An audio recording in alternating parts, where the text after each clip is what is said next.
ATM எனக்கு தெரிஞ்ச ஒரு மாசமாவே இதை நான் டிவியில சொல்லிட்டே இருக்கேன்னு நினைக்கிறேன். எங்க போனாலும் என்ன கேட்டுட்டே இருக்காங்க, ஏடிஎம் எப்படி நகை வரும், ஏடிஎம்ல எப்படி நகை வரும். இதே டவுட் தாங்க எனக்கும். வாங்க ஏடிஎம்ல எப்படி நகை வருதுன்னு பார்ப்போம்.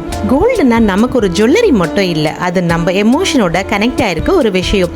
அதே ஃபீலோட ஏடிஎம் அக்ஷயா தங்க மாளிகை சென்னை டி நகர் உஸ்மான் ரோட்ல ஓபன் பண்ணிருக்காங்க. இங்க நம்ம தமிழ் கல்ச்சருக்கு ரூட்டடான ரீஜனல் ஜுவல்லரி டிசைன் நிறைய இருக்கு. காசு மாலை மாதிரி நம்ம ஒரு ட்ரெடிஷன் டிசைன் பார்க்கறதுக்கே ஒரு எமோஷனல் கனெக்ஷன் வருது. கோல்டு மட்டும் கிடையாது, இங்க டைமண்ட், சில்வர் ஆர்டிகல்ஸ் தனித்தனி செக்ஷனா கொடுத்துருக்காங்க. நீங்க இங்க ஏன் நகை வாங்கினா இன்னொரு ஸ்பெஷல், இங்க வேல்யூ ஆடிஷன் 1 to 10% மட்டும் தான். தமிழ்நாடு ஃபுல்லா இன்னும் நிறைய பிரான்ச் ஓபன் பண்ண போறாங்க. இதுதான் ஃபர்ஸ்ட் ஸ்டெப். நம்ம பழமையான கலாச்சாரத்தை பிரதிபலிக்கும் பாரம்பரிய தங்க நகைகள். ட்ரெடிஷனல் தமிழ் ஜுவல்லரி மேல இன்ட்ரெஸ்ட் இருந்தா ஏடிஎம் அக்ஷயா தங்க மாளிகை டி நகர் உஸ்மான் ரோக்கு உடனே போங்க. இது நம்மளோட culture, jewellery and special moment. உங்க ஃப்ரெண்ட்ஸ், ரிலேட்டிவ்க்கு இதை ஷேர் பண்ணிட்டு உடனே ஷாப்பை விசிட் பண்ணுங்க.